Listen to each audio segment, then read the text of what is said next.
Assalamualaikum warahmatullahi wabarakatuh. Bismillahirrahmanirrahim. Alhamdulillahi rabbil alamin. Wa afdolus salati wa atammut taslim ala sayyidina wa maulana Muhammadin wa ala alihi wa sahabatihi at-tayyibin wa tahirin, amma ba'd. Yang saya hormati Ketua DKM beserta jajarannya Masjid Al-Aqsa, dan yang saya cintai, yang saya hormati hadirin dan hadirat jamaah Masjid Kajian Subuh Al-Aqsa, yang saya hormati pula para sesepuh dan para asatidz yang hadir di majelis ini. Semoga Allah Subhanahu wa taala memberikan kita taufik dan inayahnya serta hidayahnya sampai akhir hayat. Karena sesungguhnya kalau bukan karena taufik dan hidayah dari Allah, maka kita akan sulit untuk melangkahkan kaki ke masjid. Kita akan sulit untuk menunaikan sholat 5 waktu. Ini semua semata-mata adalah karena taufik dan hidayah Allah Subhanahu wa taala.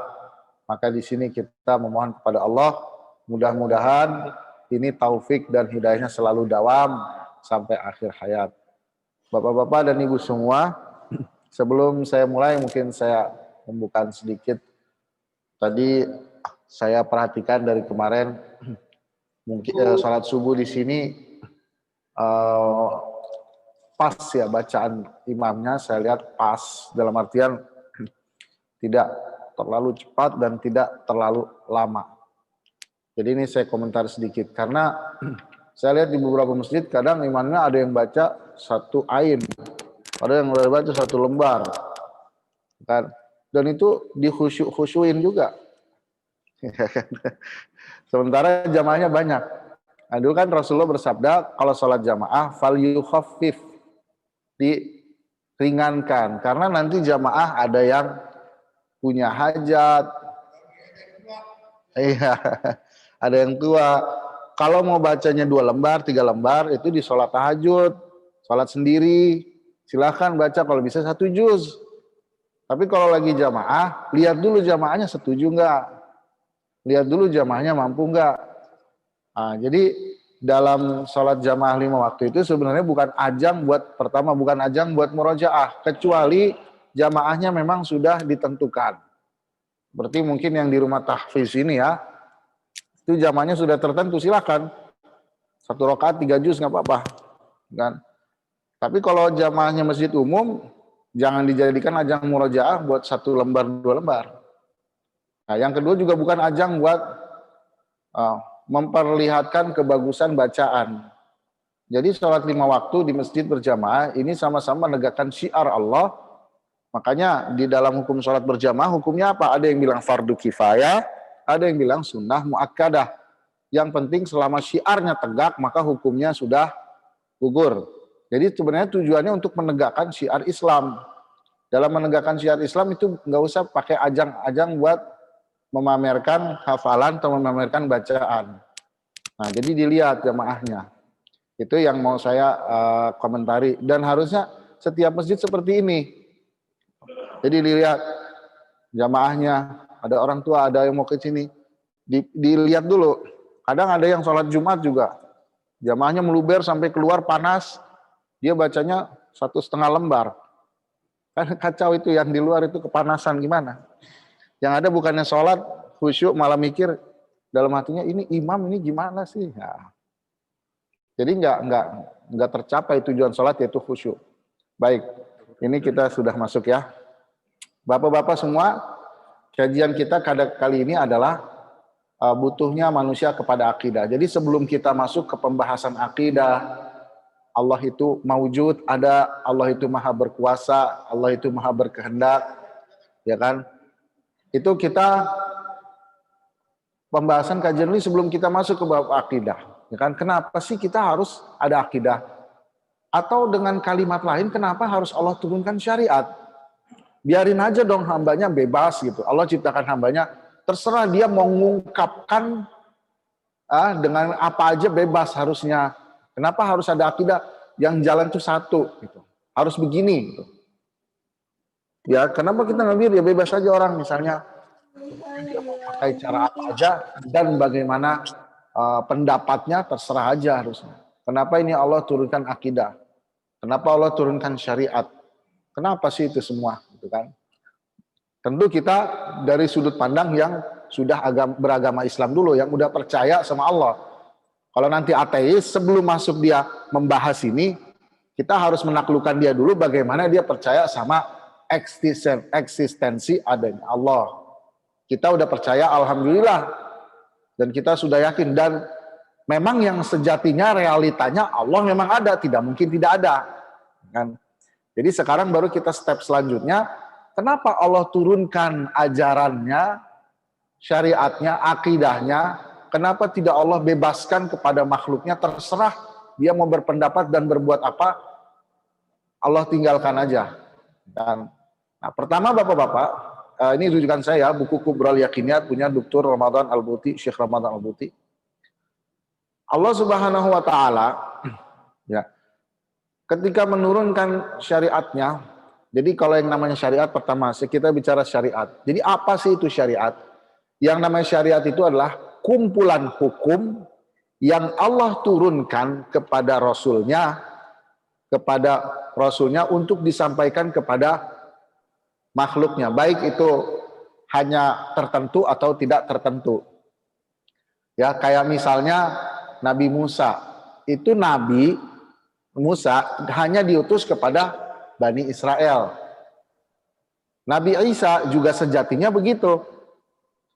Ya, makanya ketika zaman Nabi Isa, ya, itu kan orang yang ada di Jazirah Arab tuh udah ada keturunan Nabi Ibrahim sama Nabi Ismail.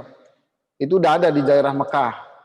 Tetapi mereka tidak dituntut untuk beriman kepada Nabi Isa, mengikuti Nabi Isa untuk hijrah ke sana, ke Palestina. Enggak, kenapa? Karena Nabi Isa diutus untuk kaum Bani Israel sebenarnya. Ya kan? Maka dulu yang ada hidup di Mekah, anak keturunan Ismail, anak keturunan Nabi Ibrahim, itu pakai syariatnya Nabi Ibrahim alaihi salam. Jadi statusnya mereka itu belum diutus kepada mereka Nabi. Ya, belum diutus kepada mereka Nabi. Pakai nabinya Nabi Ibrahim syariatnya. Nah, jadi yang namanya syariat itu kumpulan hukum yang Allah turunkan. Hukum di sini bukan punishment. Hukum di sini maksudnya ajaran, aturan. Jadi kalau dalam bahasa Indonesia yang namanya hukum itu kan punishment. Balasan, hukuman tuh maksudnya adalah orang bermelanggar tuh dihukum gitu. Bukan, hukum di sini bukan maksudnya itu. Hukum di sini tuh ajaran. Jadi kalau dalam bahasa Arab yang namanya hukum, misalnya sholat itu wajib, itu hukum. Zakat itu wajib, itu hukum, ya kan? Kemudian misalnya haji wajib bagi yang mampu, itu namanya hukum dalam istilah fikih. Jadi dalam istilah fikih itu hukum adalah khitabullah atau yang dinamakan dengan firman Allah yang berkaitan dengan perbuatan mukallaf.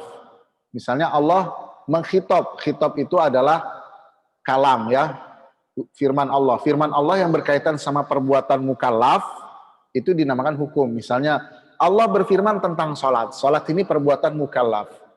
Maka sholat ini disebut wajib, itu namanya hukum. Kemudian tadi lagi misalnya, wudu adalah syarat dari sholat, itu hukum. Kemudian Allah mempunyai sifat wajib, jaiz dan mustahil, itu hukum. Kemudian berbuat baik kepada kedua orang tua adalah wajib, itu hukum. Jadi sekali lagi hukum di sini bukan punishment ya, bukan balasan orang yang melanggar aturan. Itu bahasa Indonesia. Kita nggak bicara istilah bahasa Indonesia. Kita bicara istilah fikih, istilah syariat. Jadi sekali lagi yang namanya syariat adalah kumpulan hukum yang Allah turunkan melalui para rasulnya untuk disampaikan kepada umatnya, baik dia terbatas pada umat tertentu atau dia untuk seluruh alam, seperti risalahnya Nabi Muhammad Sallallahu Alaihi Wasallam. Kalau kita lihat apa beda antara Nabi dengan Rasul, bedanya itu apa? Kalau Nabi itu hanya diwahyukan dan dia tidak diperintahkan untuk menyampaikan wahyunya.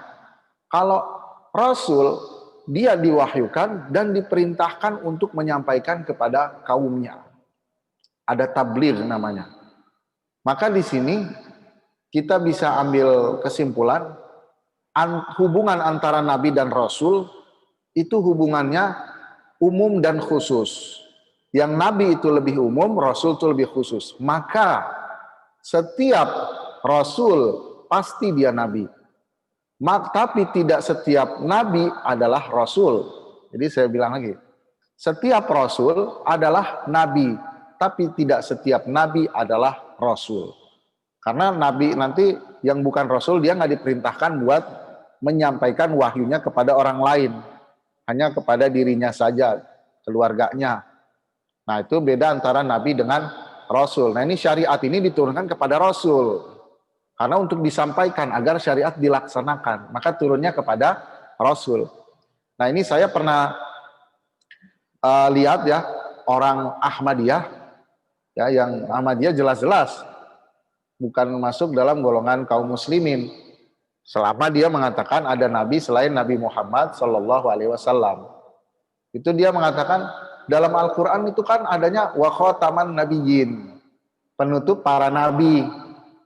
Jadi penutup para rasul nggak disebutin dalam Al-Quran, ya kan? Artinya boleh aja ada rasul lagi, tapi nabi udah ditutup sama Allah, nggak ada nabi lagi. Rasul masih mungkin masih ada, tapi kalau nabi nggak ada, karena di dalam ayatnya wa khataman nabiyyin, ya kan? Penutup para nabi, bukan penutup para rasul. Jawabannya gampang, sangat gampang. Tadi kan kita bilang yang namanya nabi itu lebih umum daripada rasul. Kalau nabi aja nggak ada, apalagi rasul. Jawaban seperti itu. Maka saya bilang, misalnya nih, saya bilang adalah ya misalkan jenisnya adalah hewan. Ini jenis, hewan itu jenis. Ya, bagiannya parsialnya kuda, singa, ya kan, kemudian monyet, ya kan.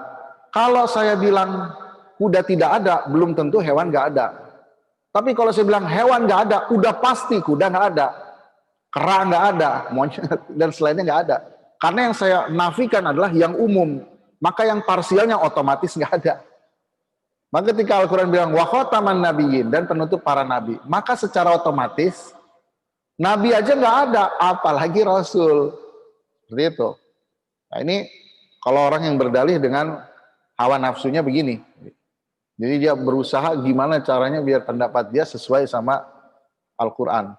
Ya, jadi bapak-bapak sekali lagi, ya syariat ini diturunkan kepada Rasul. Rasulullah, ya baik dia untuk kaum tertentu atau tidak tertentu. Nah yang namanya syariat itu nggak lepas dari pertama, akidah. Yang kedua, fikih. Yang ketiga akhlak. Ya, contoh kita kasus pada Nabi Muhammad Sallallahu Alaihi Wasallam. Ya, akidah. Contohnya akidah di sini maksudnya adalah hukum Allah yang berkaitan dengan keyakinan. Misalnya, contohnya, Qul huwallahu ahad. Ya, katakanlah Allah itu esa. Maka di sini kita ambil hukum Allahu ahad. Allah itu maha esa. Itu hukum. Allahu misalnya qadirun, maha berkuasa. Itu hukum. Jadi ayat Quran ada yang berkaitan dengan akidah. Kalau kita baca hukum-hukum syariat itu nggak akan kelepas dari ini. Ya, jadi akidah ini adalah yang berkaitan dengan keyakinan manusia. Keyakinan seseorang. Kita harus yakin Allah itu esa. Kita harus yakin Allah itu membangkitkan yang ada di alam kubur. Jadi manusia seperti sedia kala. Kita harus yakin. Kita harus yakin Allah itu maha berkehendak. Nah, tapi nanti ada pertanyaan, kita yakinnya itu timbul dari mana? Kok bisa tiba-tiba yakin? Yakin ini datang dari mana? Nah, nanti kita akan bahas di pelajaran selanjutnya. Kan tadi kan saya bilang, kita yakin Allah itu esa. Nanti ada pertanyaan, kamu bisa yakin Allah itu esa? Hasil dari apa? Dari mana? Nah, itu yang akan kita bahas nanti. Ya kan? Yang jelas firman Allah ada yang berkaitan dengan akidah. Ada yang berkaitan dengan perbuatan mukallaf. Mukallaf itu siapa sih mukallaf? Kalau kita dalam istilah fikih, mukallaf itu orang yang baligh, orang yang berakal, orang yang sampai kepadanya dakwah Nabi, dakwah Rasul. Yang ketiga, panca inderanya selamat. Ya, jadi yang namanya mukallaf itu orang yang baligh, orang yang berakal, orang yang sampai kepadanya dakwah Rasul. Yang keempat adalah orang yang panca inderanya selamat. Jadi kalau orang yang punya kriteria tersebut itu dinamakan mukallaf. Mukallaf secara bahasa dibebani. Dibebani apa? Dibebani untuk melaksanakan sholat 5 waktu. Dibebani untuk menunaikan zakat. Dibebani untuk berhaji jika mampu. Dibebani untuk membayar fidyah kalau misalnya dia nggak mampu puasa. Dibebani untuk ada beban.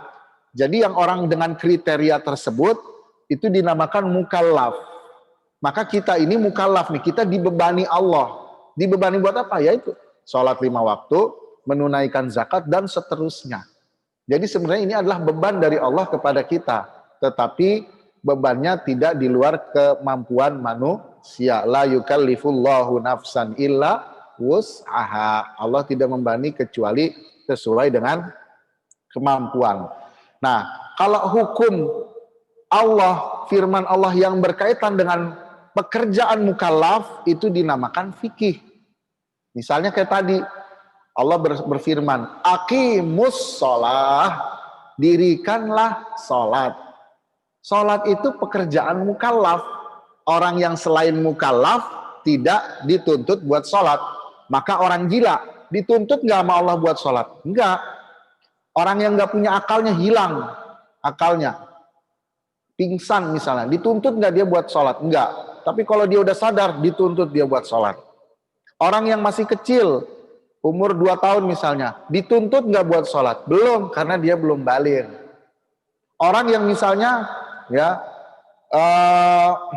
masih perempuan nih, masih umurnya 5 tahun, belum haid, belum dituntut buat puasa, buat zakat. Jadi yang namanya sholat itu adalah pekerjaan mukallaf. Kalau firman Allah yang berkaitan dengan pekerjaan mukallaf itu dinamakan fikih. Pekerjaan mukallaf apa aja? Ya tadi, pertama yang ada di dalam rukun Islam. Setelah syahadat, sholat, zakat, puasa, haji, ya kan, dan apa yang berkaitan dengannya baik rukun dan syarat. Kemudian dalam bab muamalat misalnya kalau nanti dia melakukan jual beli harus rukun dan syaratnya terpenuhi. Kalau dia melakukan pegadaian, syarat dan rukunnya harus terpenuhi. Kalau dia melakukan syuf'ah, syurut dan rukunnya harus terpenuhi. Itu semua adalah pekerjaan mukallaf. Dan ini dinamakan fikih. Jadi firman Allah ada yang berkaitan dengan fikih.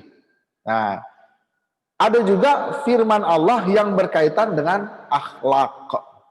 Akhlak. Akhlak di sini adalah tabiat perangai. Jadi ada yang berkaitan dengan perangai. Ya misalnya fala taqul lahuma uffin wala tanharhuma. Kalau orang tua kita sudah mulai berumur, maka jangan sekali-sekali bilang uff. Jadi kalau Arab tuh uff itu Jadi kalau orang Arab misalnya suruh misalnya ya Ahmad ini khudh al-kub, gitu. Uff itu artinya gitu bahasa kita. Orang itu uff itu artinya gitu.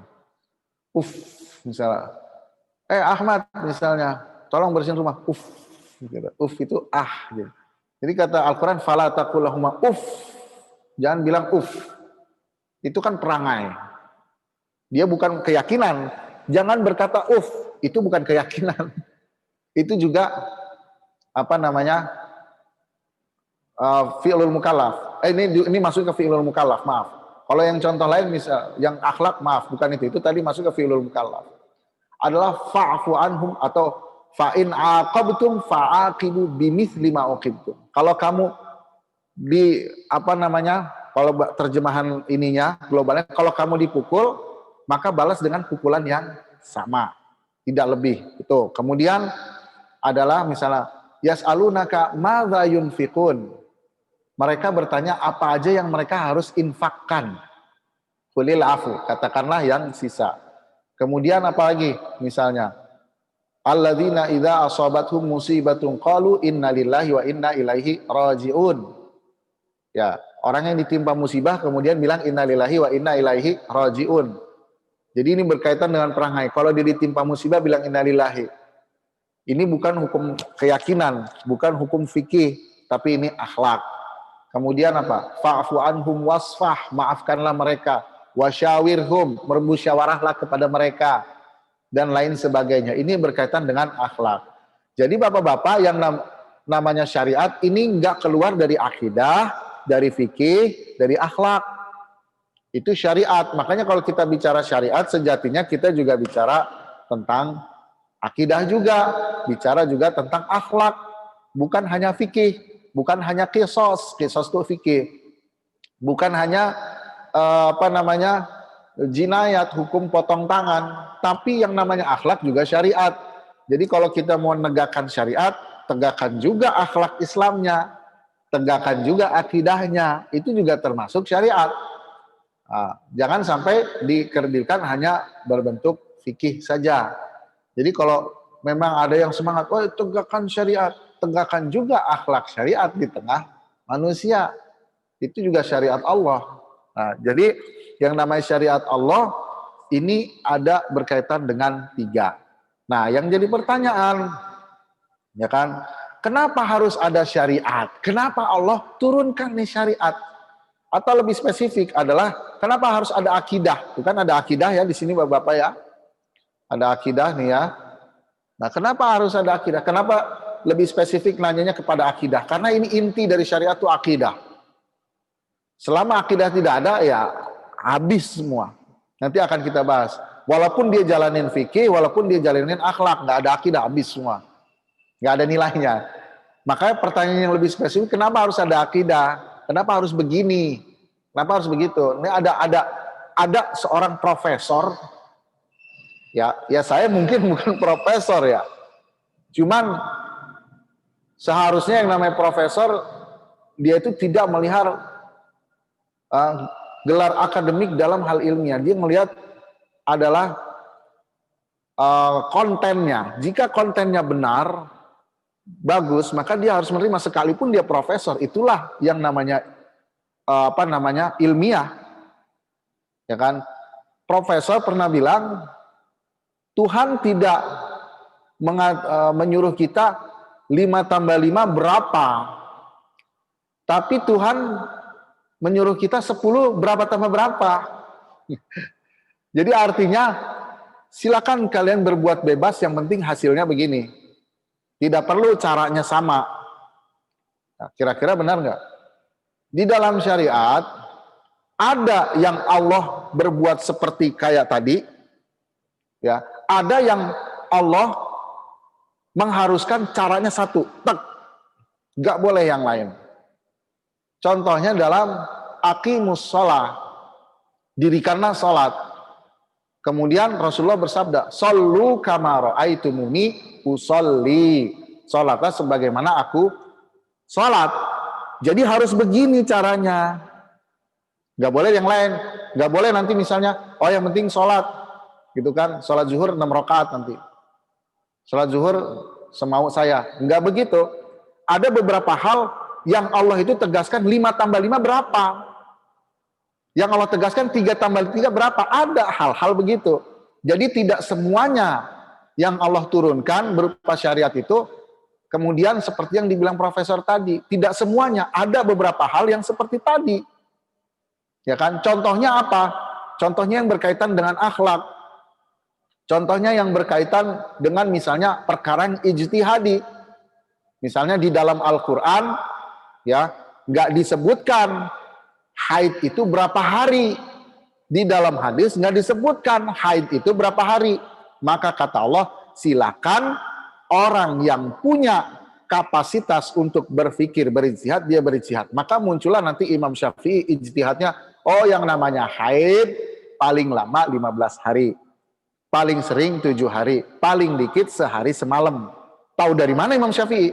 Di Quran nggak ada, di hadis nggak ada. lewat observasi nanya kepada perempuan-perempuan. Nah, jadi Allah di sini nggak bilang 5 tambah 5 berapa, tapi suruh beristihad. Yang penting haid itu haram, haid itu najis, harus dijauhi. Adapun berapa harinya silakan beristihad. Nah, itu dalam hal ini ya. Di dalam hal lain ada yang Allah 5 tambah 5 berapa? Aqimus sholah, nggak bisa diotak-atik, harus aqimus sholah, nggak bisa diotak-atik lagi. Jadi kalau perkataannya Profesor tadi benar nggak? Benar dari satu sisi, tidak bisa dibilang mutlak. Allah berfirman mau dari kita 10 5 tambah berapa dalam satu contoh masalah. Dalam masalah lain itu ada yang Allah berfirman harus begitu. Nah, jadi hadirin dan hadirat, ketika saya menanyakan dengan pertanyaan seperti ini, kenapa harus ada syariat? Ya, karena syariatnya, sebagian syariat itu tadi sifatnya 5 tambah 5 berapa? Tidak 10 berapa tambah berapa, bukan. Jadi ini yang saya ucapkan tadi, perkataan Profesor dengan pertanyaan saya ini ada kaitannya. Kaitannya bahwasannya dari sebagian syariat yang Allah turunkan, Allah itu mau 5 tambah 5 ini berapa hasilnya. Nah, jadi makanya ditanyakan kenapa Allah harus nanya dengan seperti itu. Kenapa Allah harus mengikat kita dengan aqimus sholah? Kenapa harus mengikat kita dengan perkara akidah?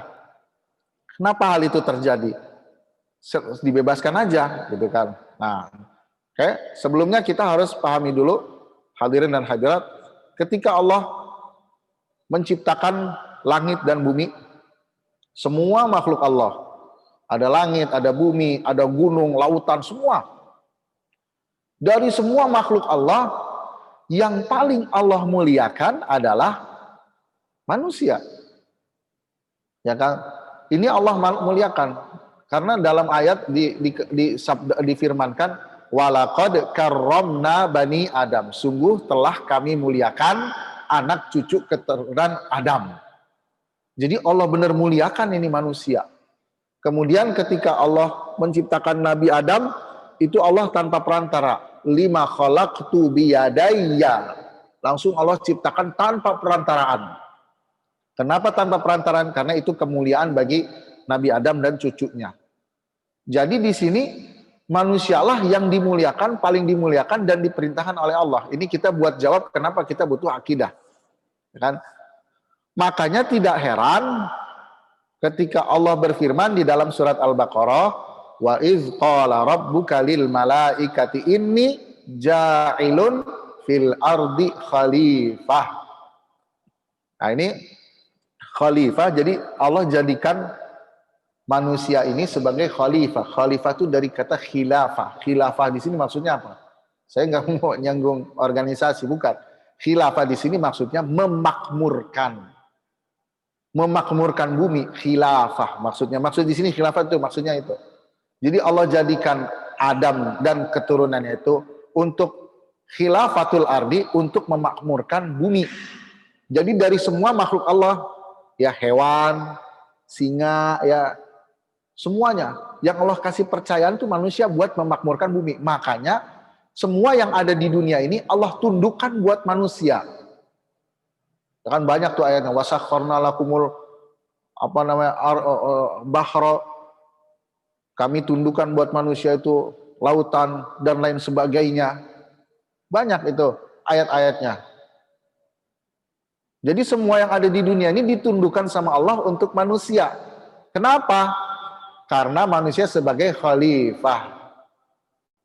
Nah, jadi Allah pilih nih manusia kita buat bapak-bapak ya menjadi khalifah. Kenapa? Karena manusia itu yang paling mulia di antara yang lainnya. Allah yang paling muliakan.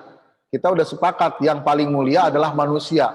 Dan Allah berfirman dalam ayatnya, ya ayuhan nas inna khalaqnakum min dzakarin wa untha. Kami ciptakan kalian manusia laki-laki dan perempuan. Wa ja'alnakum syu'uban wa qabaila. Kami jadikan bersuku-suku dan berbangsa-bangsa. Jadi yang namanya perbedaan di antara manusia itu lumrah dan sudah sunnatullah. Nggak bisa kita jadikan satu. Ini ayatnya. Kemudian Allah berfirman, inna akramakum indallahi atqakum. yang paling bermulia di antara kalian wahai manusia adalah yang bertakwa. Yang bertakwa itu paling bertakwa siapa? Yang paling bertakwa di antara manusia tidak lain adalah Nabi Muhammad sallallahu alaihi wasallam. Makanya di sini kita bersilogisme, gitu kan? Manusia adalah makhluk yang paling mulia, ya kan? Di antara makhluk Allah. Nabi Muhammad adalah makhluk yang paling mulia di antara manusia. Maka kesimpulannya, Nabi Muhammad makhluk Allah yang paling terbaik di antara semua makhluknya Allah.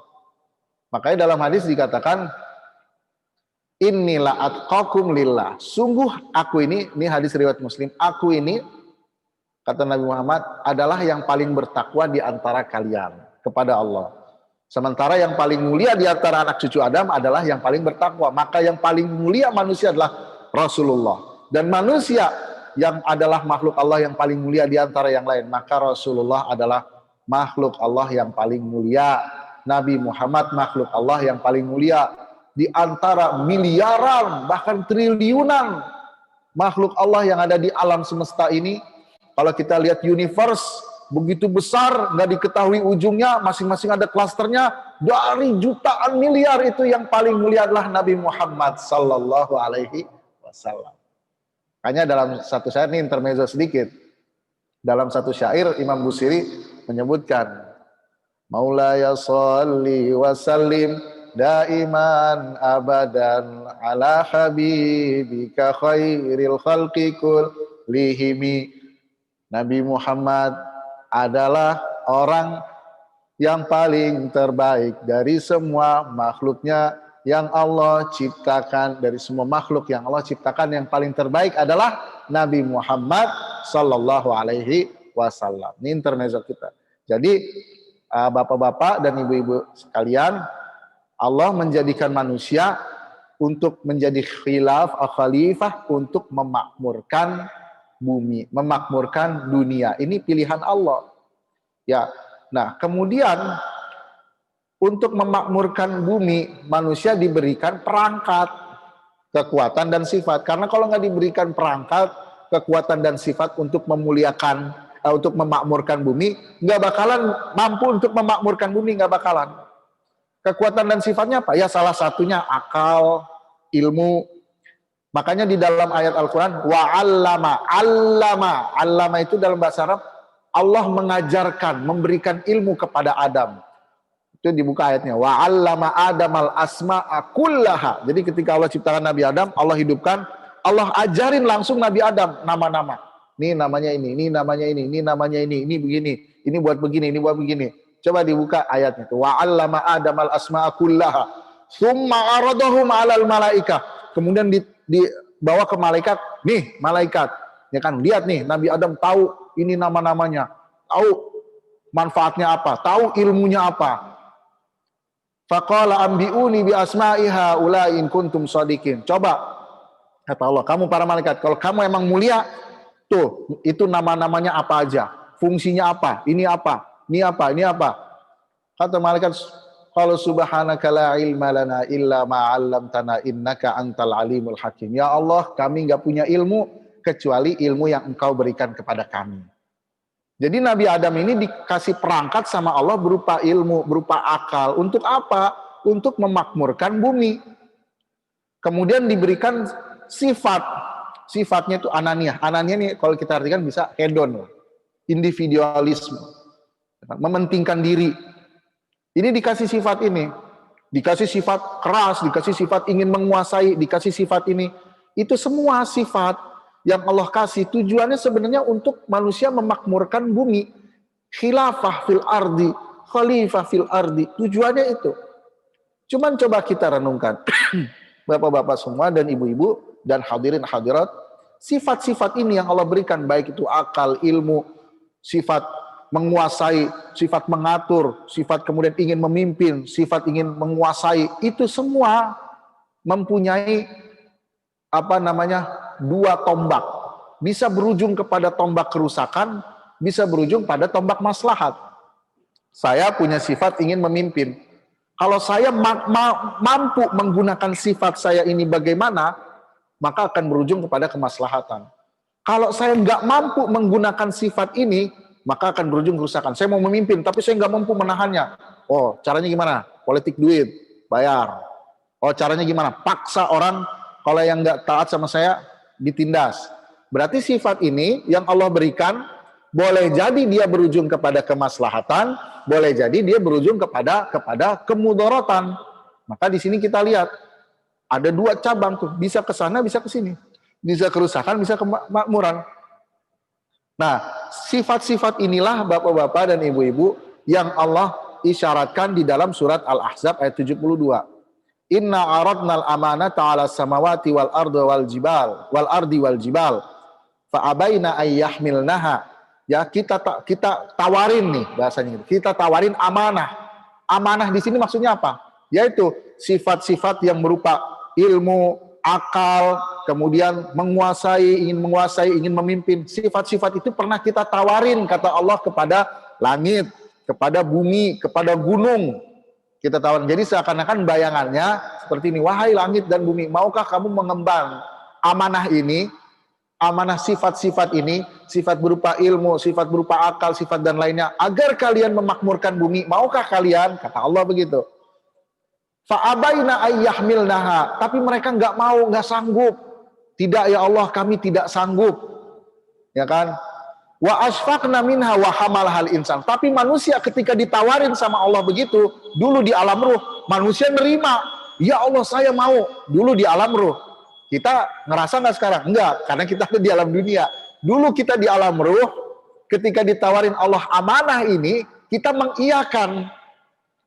Perasaan saya nggak pernah mengiyakan ya? Ya enggak lah. Kita ditutup ingatannya. Nanti di alam kubur, di hari kiamat, ingatan itu dikembalikan. Oh, ternyata saya di alam ruh pernah mengiyakan.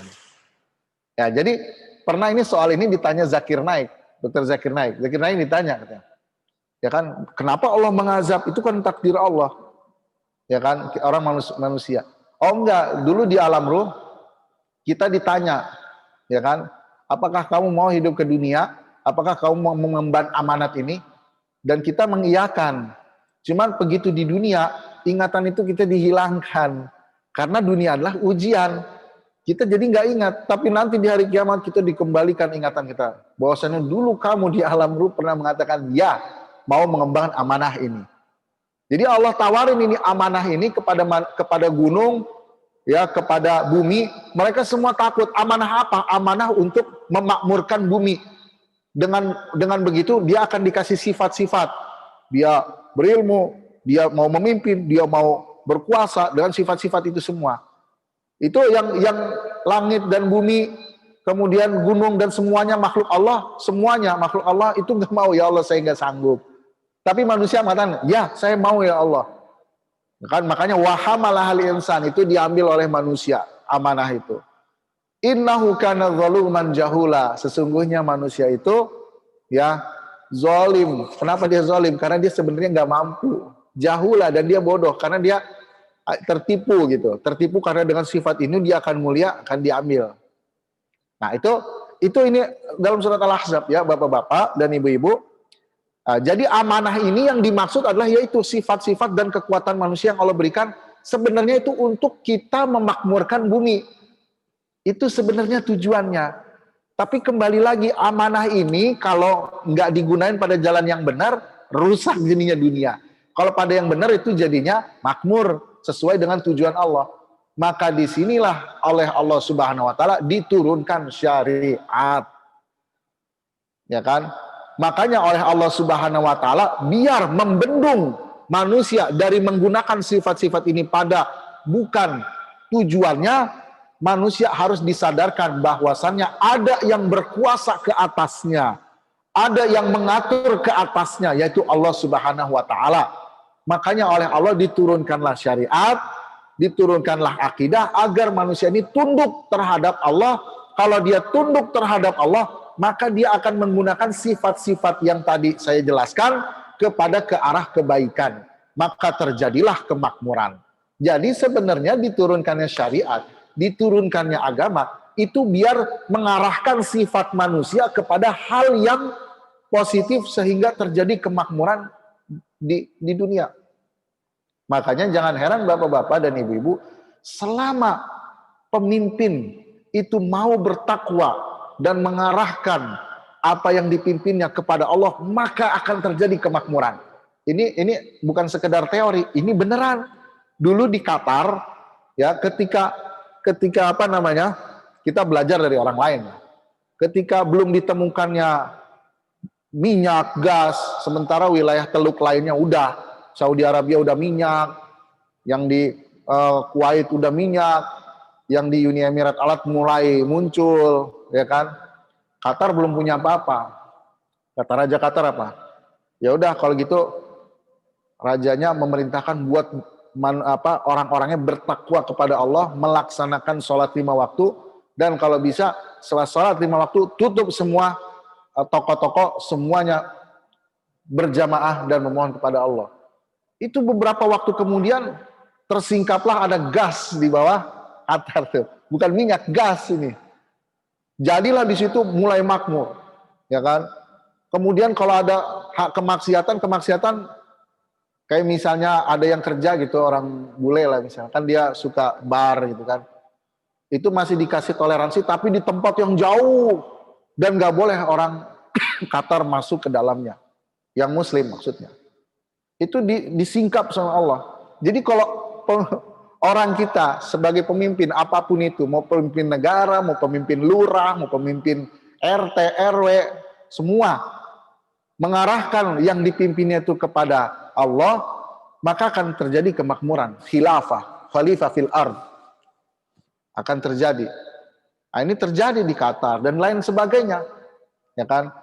Makanya di sini kata Allah, walau anna ahlal qura amanu wattaqau, seandainya ahli suatu negeri itu mereka beriman dan bertakwa, la fatahna, kata Allah, sungguh kami akan bukakan kepada mereka barakatin minas sama'i wal ard, barakah keberkahan dari langit dan bumi. Ini seandainya mau beriman dan bertakwa. Jadi ayahanda dan ibunda, itulah tujuan daripada diturunkannya syariat, tujuan daripada kenapa kita harus berakidah, kenapa kita harus mempunyai syariat agama. Ya sekarang kalau dibilang misalnya manusia punya sifat-sifat ini, ya kan, sifat-sifat tadi, ilmu, sifat anania, hedonisme, terus sifat ingin menguasai, ingin memimpin. Kalau aturannya itu datang dari manusia sendiri, maka boleh jadi aturannya itu terpengaruh oleh sifatnya dia. Ya kan? Boleh jadi aturannya itu akan cenderung kepada kemauan dia. Tetapi kita butuh aturan yang memang bersih, murni, tidak tercampur oleh itu semua. Maka di sini kita butuh wahyu. Kita butuh kepada syariat, bukan hanya sekedar filsafat. Kalau filsafat mungkin saja orang akan terpengaruh dengan salah satu sifatnya. Ya kan? Yang dia filosof misalnya dari India, dia akan terpengaruh oleh lingkungannya, dia akan terpengaruh oleh sifatnya, tabiatnya, sehingga tidak akan keluar, tidak akan lepas kepada hal-hal yang mengarah kepada kerusakan. Ya kan? Kalau dia dari Yunani akan terpengaruh dengan pikirannya.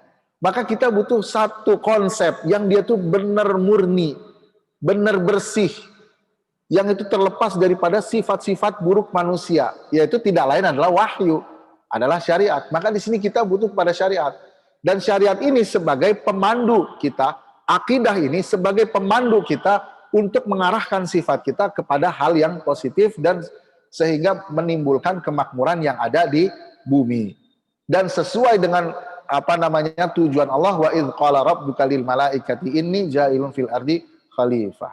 Jadi ayahanda dan ibunda, ya, kekuatan dan sifat manusia ini ditundukkannya dengan apa? Dengan akidah.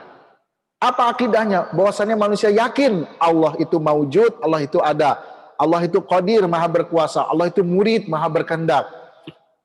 Kemudian Allah itu qadim, tidak berawal dan tidak berakhir. Kemudian Allah itu baqa, bakin, tidak ada akhir. Kemudian Allah itu dan seterusnya. Itu semua untuk apa? Agar manusia tunduk dan yakin ada yang berkuasa atasnya, sehingga dia tidak mengarahkan sifat-sifatnya tadi kecuali kepada kemakmuran di bumi. Itu dia tujuannya.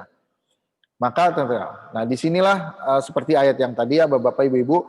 Jadi kita bisa simpulkan ya, dengan simpel bisa kita katakan bahwasannya syariat atau secara spesifik akidah itu dibutuhkan untuk membendung sifat-sifat khusus yang Allah berikan berupa akal, ilmu, yang tadi sebagainya.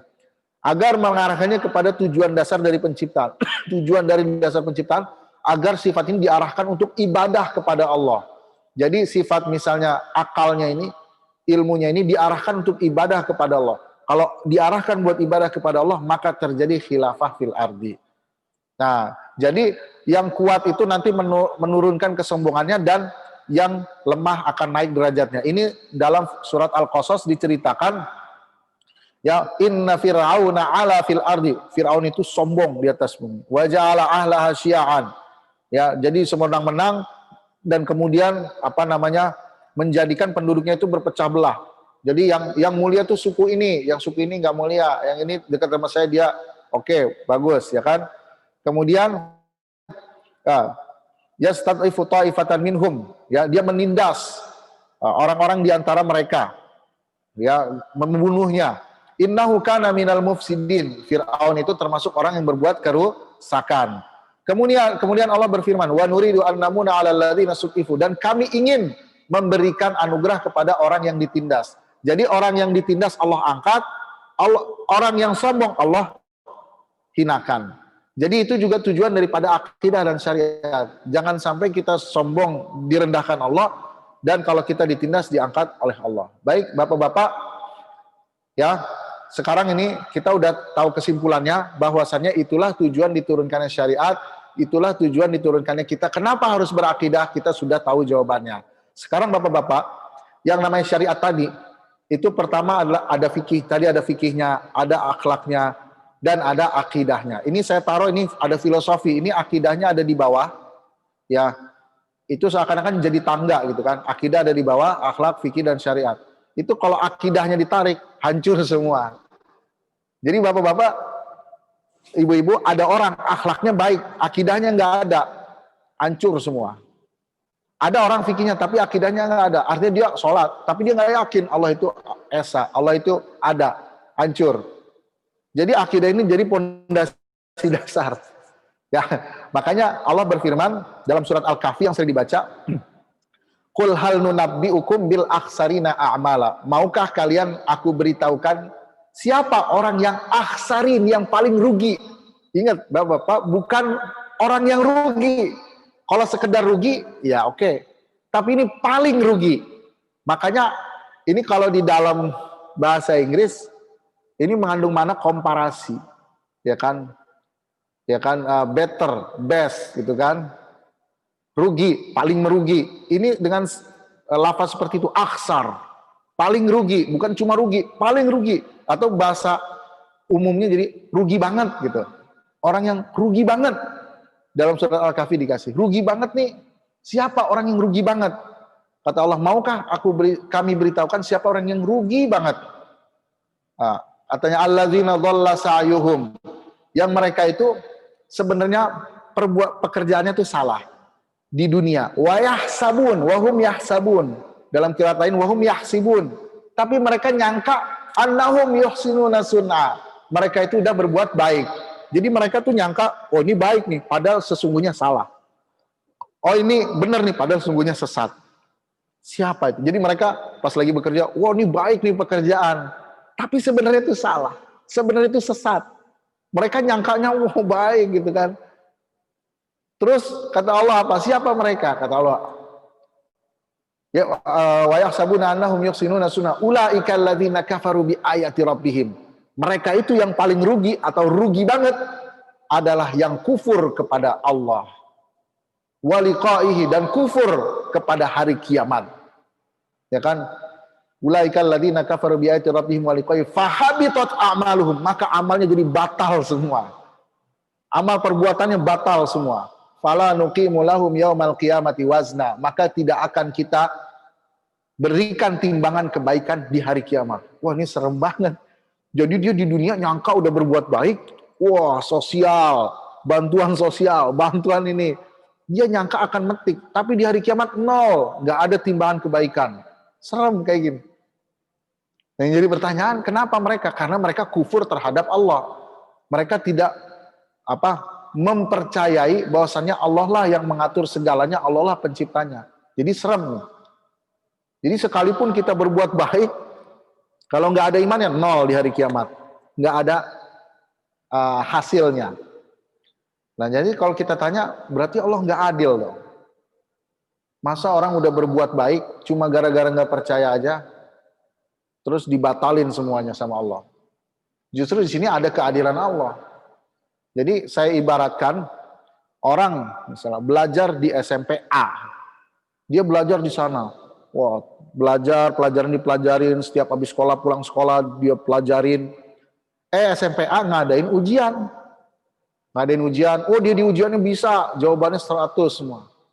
Pas ambil rapot, dia ngambil rapot ke SMPB, minta ke SMPB, mana rapot saya? Dia kata SMPB, ngawur ente emang murid di sini, ente murid di SMPA, minta sana. Begitu juga orang yang nggak beriman sama Allah. Ketika di dunia, dia berbuat perbuatan baik itu buat siapa? Ya kan? Oh dia buat Tuhannya tuh, yang misalnya patungnya, ya minta ntar kata Allah di hari kiamat, tuh minta sama patung ente. Ya kan? Ente berbuat buat siapa? Saya nggak percaya Tuhan, berbuat ya buat sosial aja, buat kebaikan manusia, minta sama manusianya, pahalanya, jangan minta sama Allah. Orang Islam berbuat buat siapa? Makanya dalam Islam kalau mau sodakoh, kalau mau hibah, kalau mau segala macam itu lillah, untuk Allah. Maka nanti di akhirat kita berhak minta sama Allah. Ya Allah mana? Misalnya. Ya berhak dia minta karena berbuat buat Allah.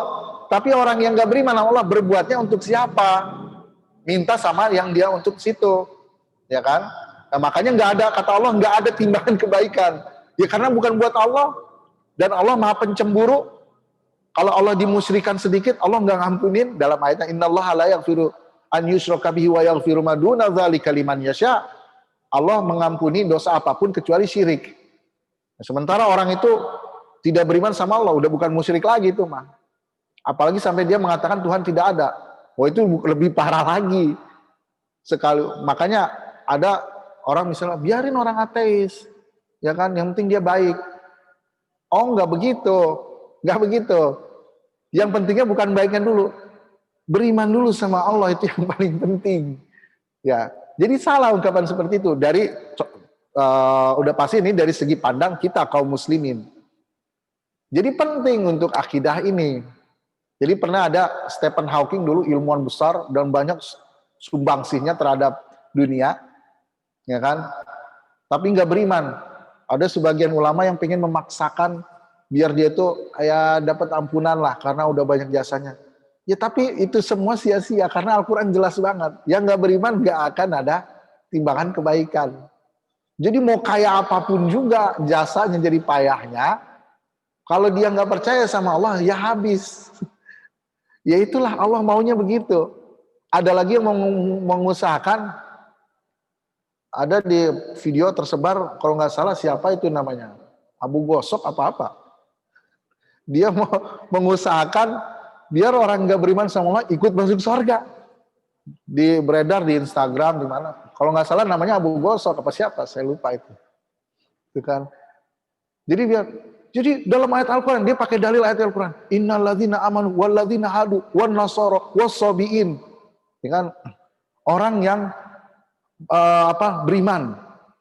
Orang Nasrani, orang sabiin penyembah api. Orang Majusi, sabiin itu penyembah berhala, Majusi penyembah api. Dalam ayat dikatakan lahum ajruhum inda rabbihim wala khaufun alaihim wala hum yahzanun. Mereka itu dapat pahala balasan dari Allah, mereka nggak bersedih dan tidak takut. Artinya orang-orang yang tadi yang menyembah api, menyembah berhala, selama mereka beramal soleh, dapat pahala dari Allah, bisa masuk surga. Ini kata, kalau nggak salah namanya Abu Gosok, kata Abu Gosok begitu. Gitu kan? Ini yang saya begitu. Lah ini bagaimana gitu kan? Ya kan? Ini ya makanya kita harus belajar sama ahlinya gitu. Ini ayat dikhususkan buat orang yang belum diutus kepadanya Rasul. Makanya dalam surat Al-Isra, wa ma kunna mu'adzibina hatta nab'atsa rasula. Kita, kata Allah, kami tidak akan mengazab seseorang sampai diutus kepadanya Rasul. Jadi kalau belum diutus Rasul kepadanya, belum diutus syariat kepadanya, Allah tidak akan tanya mereka. Ini namanya ahli fatrah. Sekalipun mereka nggak beriman sama Allah, sekalipun mereka nggak beriman sama Allah. Ini mazhab Ahlus Sunnah wal Jamaah. Maka misalnya contohnya, ini masanya Nabi Ibrahim, ini masanya Nabi Muhammad. Itu jeda dari Nabi Ibrahim sampai Nabi Muhammad, itu nggak pernah ada Rasul diutus kepada orang Arab. Maka ini dinamakan ahli fatrah. Maka orang yang hidup di antara jeda ini, itu Allah maafkan.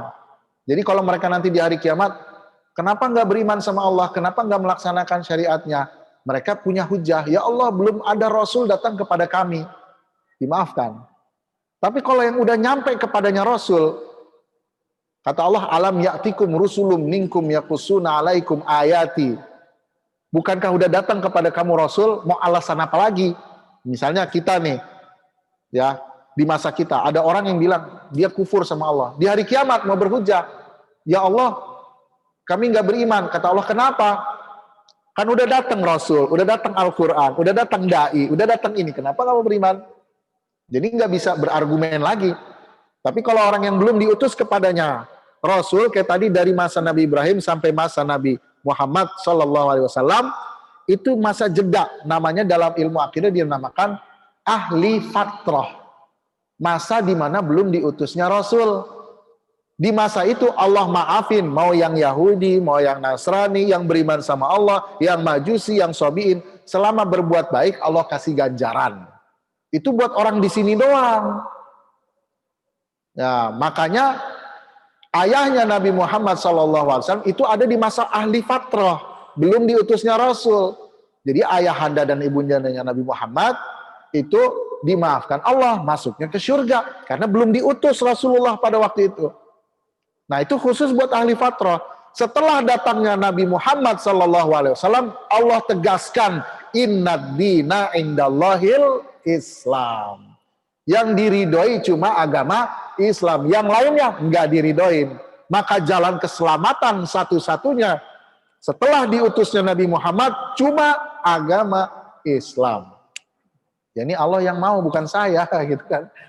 Jadi cuma Islam. Kalau mau selamat, masuklah ke agama Islam. Itu apa namanya yang Allah firmankan, yang Allah mau. Jadi yang benar adalah ayat yang tadi dibacakan oleh orang tersebut adalah buat orang ahli fatrah, bukan buat kita semua. Jadi mau diusahakan kayak apaan juga, Allah udah tegas dalam firman-Nya, yang selamat, yang Allah ridhoi cumalah orang yang beragama Islam. Maka ayahanda dan ibunda, yang patut kita syukuri adalah bahwasannya kita ini beragama Islam. Ini kita syukuri banget. Dan mudah-mudahan terus kita mati dalam keadaan Islam.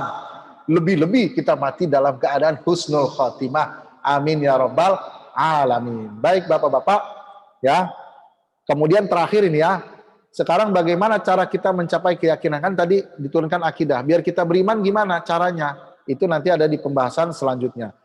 Terus pembahasan terakhir ya, ini tentang ilmu akidah.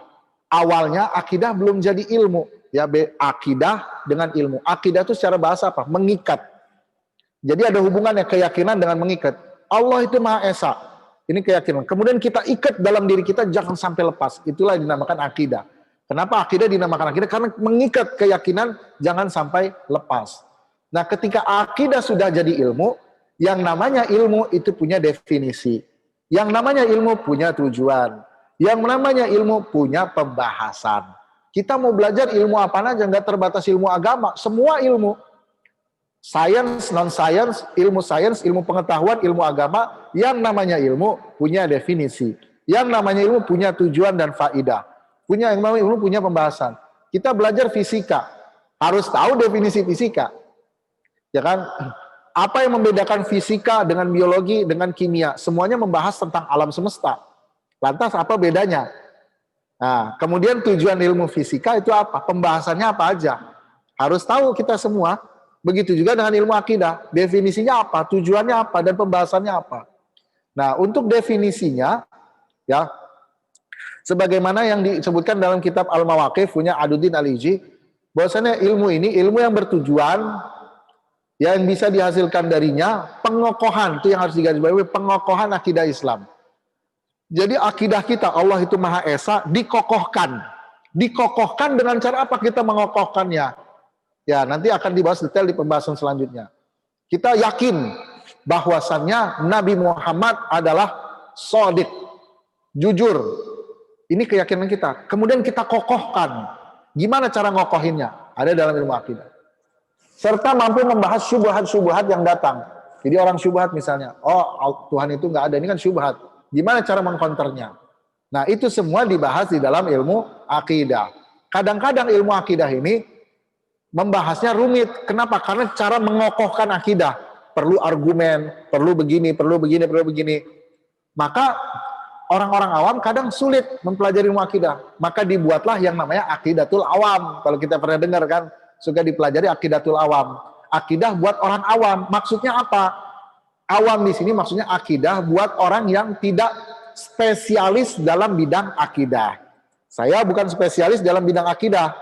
Ya, misalnya cukup mengetahui sifat wajib, sifat jaiz, dan sifat mustahil bagi Allah. Begitu juga cukup mengetahui sifat wajib, jaiz, dan mustahil bagi para nabi.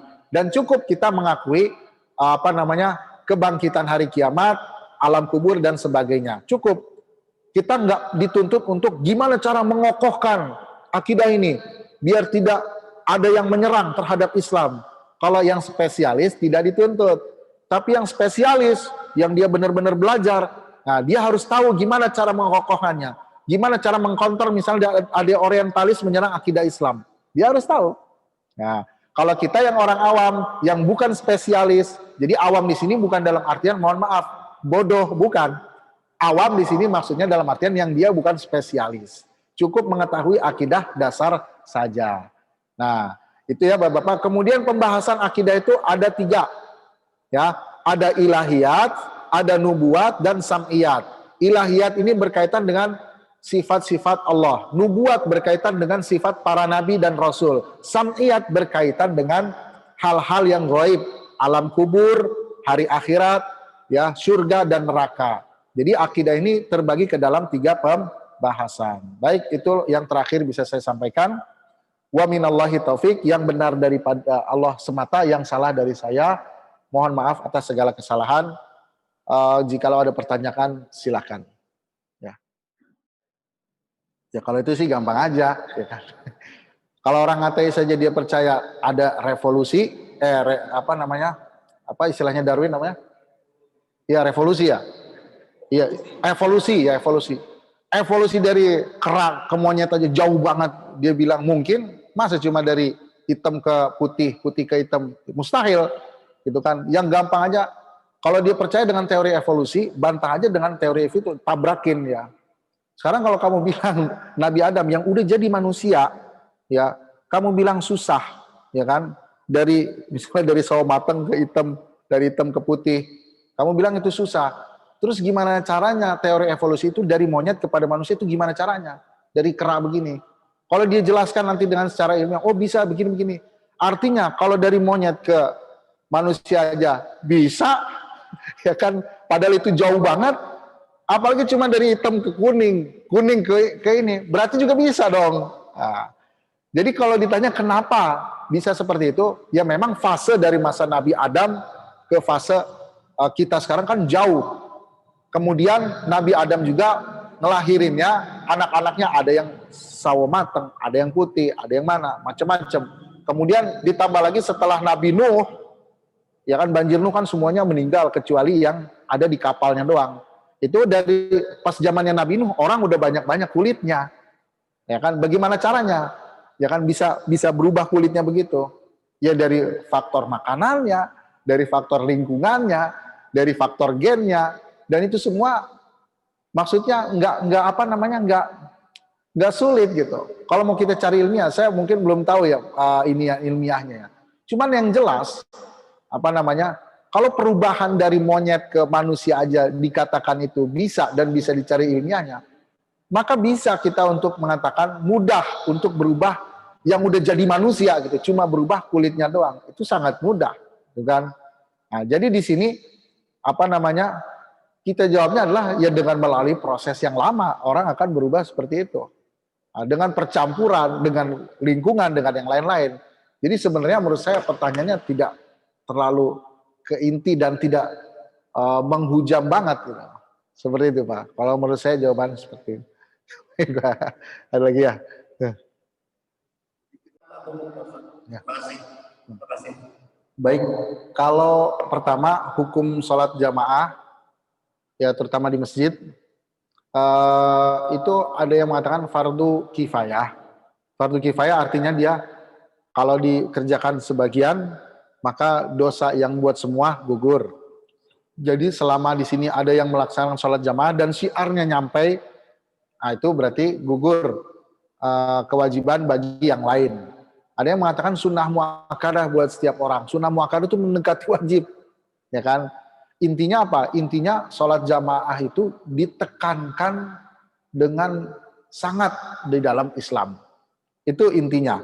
Baik yang mengatakan fardu kifayah atau yang mengatakan sunnah muakkadah, itu titik temunya adalah dua-duanya sama-sama sepakat. Ini sangat ditekankan di dalam agama Islam. Kalau sangat ditekankan dalam agama Islam, berarti dia dituntut, sangat dituntut. Kalau sangat dituntut berarti kita seharusnya mengusahakan.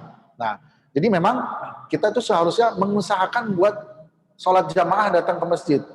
Nah, tetapi itu semua bisa gugur salah satunya dengan uzur. Yang termasuk uzur adalah yang tadi seperti Bapak sebutkan. Misalnya ada kesulitan untuk datang ke masjid.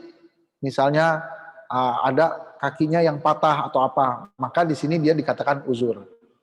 Dan termasuk uzur juga hujan deras. Hujan deras itu juga termasuk uzur bagi sholat jamaah ke masjid. Makanya orang yang selalu sholat di masjid nggak pernah ketinggalan, dia dapat bonus kalau hujan deras. Bonusnya gimana? Misalnya nih, ya misalnya Pak Soleh lah. Pak Soleh selalu sholat di masjid, nggak pernah ketinggalan. Hujan deras tiba-tiba, gitu kan, waktu zuhur.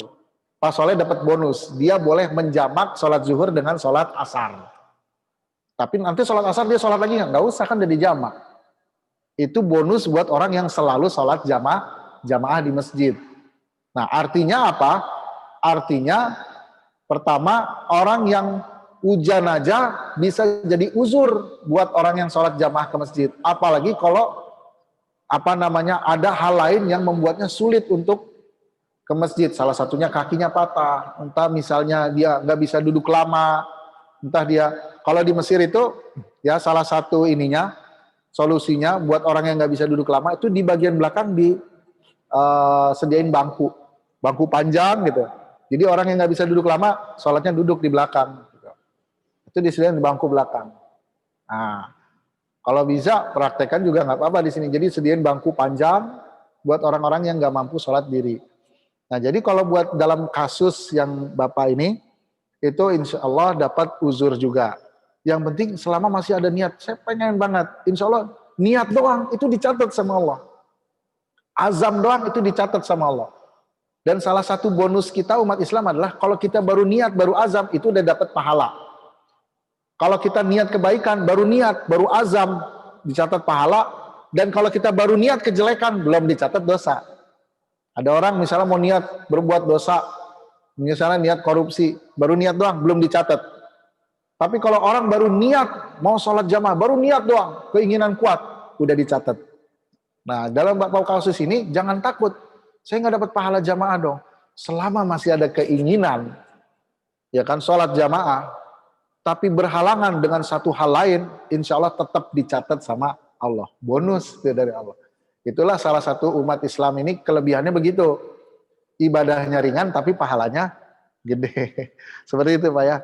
Tapi terima kasih ini, Masya Allah udah pernah sama Buya Hamka. Berarti udah banyak pengetahuan yang luar biasa. Baik Bapak-Bapak, ada lagi?